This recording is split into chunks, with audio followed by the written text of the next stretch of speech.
दोस्तों, नमस्कार, जय माता दी, राधे राधे। आप लोग कैसे हैं? प्यारा सा कमेंट करके बताइएगा आप लोग कैसे हैं। तो आज मैं बेटी विवाह गीत सुना रहे हैं। अच्छा लगेगा तो लाइक और सब्सक्राइब, फॉलो, शेयर जरूर करिएगा और कमेंट करके बताइएगा गीत कैसा है।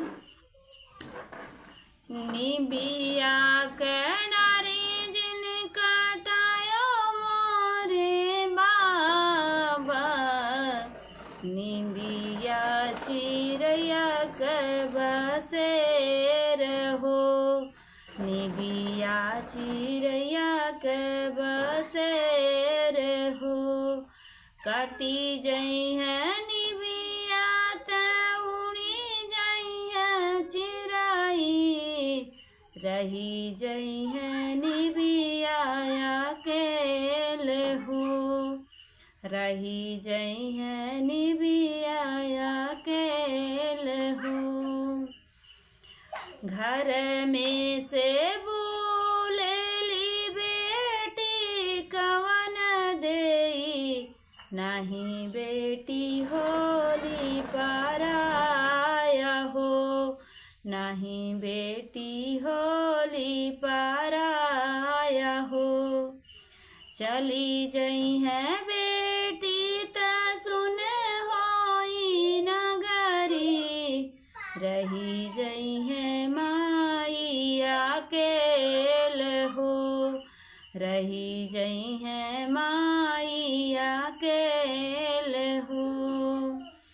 एतनी बाचनी सुन मामी कवन देई, आँखिया से गिरे लगया आंसू हो, आँखिया से गिरे लगया आंसू हो।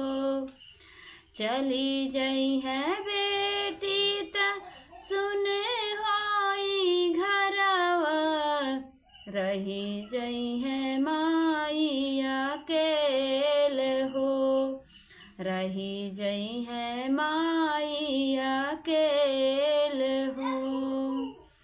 मड़ाए के यारी यारी घूमे दुल्हे रमा, विदा कराया अपन बेटी हो, विदा करा सासू अपन बेटी हो। एतनी बाचनी सुन भैया कवन रमा, आँखिया से गिरे लगलो रे हो, आँखिया से गिरे लगलो रे हो।